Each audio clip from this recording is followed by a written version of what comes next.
it's well known. It's well known that kids' weights are basically bell-shaped. We've seen hundreds of thousands of these measurements, and generally speaking, although that sample data was a little bit skewed, when you look at lots and lots and lots of the data, it ends up being bell-shaped like this.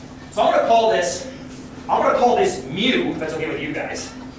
Mu is the average. I'm going to call it mu if that's okay, rather than x bar, because we've measured so many kids that we might as well go ahead and call it the population average instead of just a sample. Because your sample's got 100,000, 200,000 things in it. The margin of error is basically down to nothing. So this is the average weight of a 2-year-old. Now, if your kid gets weighed and their weight is right at that average, we call them what percentile? They're the 50th percentile because they're bigger than this lighter half, but they're not bigger than this heavier half. Okay? Does that make sense so far? Okay, where did Max fall? Max is like here. He's bigger than 80% and in the top 20%, if you will, or in the dividing line between the 20 and them. Now here's the problem with off the charts and not a percentile. The problem is this curve doesn't stop. You can't really be off the chart because that curve goes forever. Theoretically speaking, although I think it's never happened, you can have a 147-year-old 2-year-old kid, or a 147-pound 2-year-old kid. It's possible, it's just not probable or likely. And the reason I don't like off the chart is they use those charts often over time to keep track of big trend changes in weights. Like, for example, from 1920 to the present day, the 2-year-old weight has actually gone up significantly because betterments in nutrition and things like that, better health care. Kids have gotten heavier and stayed heavier. It's kind of correlated. Now, to a point, past that point it becomes unhealthy. But generally, kids are getting heavier over 100 years. So off the chart, it implies a fictitious ceiling that shouldn't be there.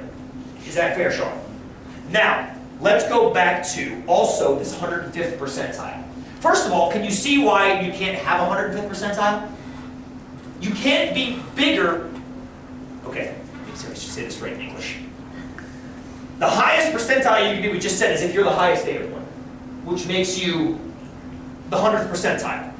The 105th percentile makes it seem like you're not only bigger than everybody in your group, but also bigger than yourself. I was thinking about that, Anna. Bigger than yourself, but also bigger. Where are those other 5%? The next category. The next category up, perhaps? Maybe the 3-year-olds?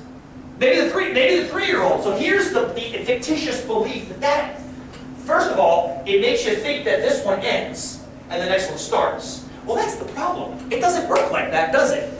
Aren't there some 3-year-olds, the latest 3-year-olds, aren't they about the same weight as some of the heavier 2-year-olds? In other words, if blue is the 3-year-old's weights, chances are they look kind of like this. Right? There's going to be some overlap with a 3-year-old and a 2-year-old's age, much like a 4 and a 3. I'm not saying that the averages aren't getting larger as they get older. As a matter of fact, they're not only getting larger, they're getting more spread out as they get older. But they are not disjoint sets. There's plenty of overlap there.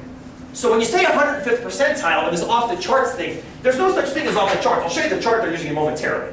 There is no such thing as off the charts. I mean, conversationally there is. Your kid's huge. Your kid has a huge head. Your kid Charlie Brown.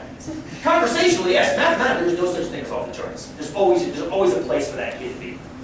Make sense, Sean? Thank you for that. Thank you for that. Now here's why I bring this up. This is why the doctors can't stand us. When we went to this appointment and we got these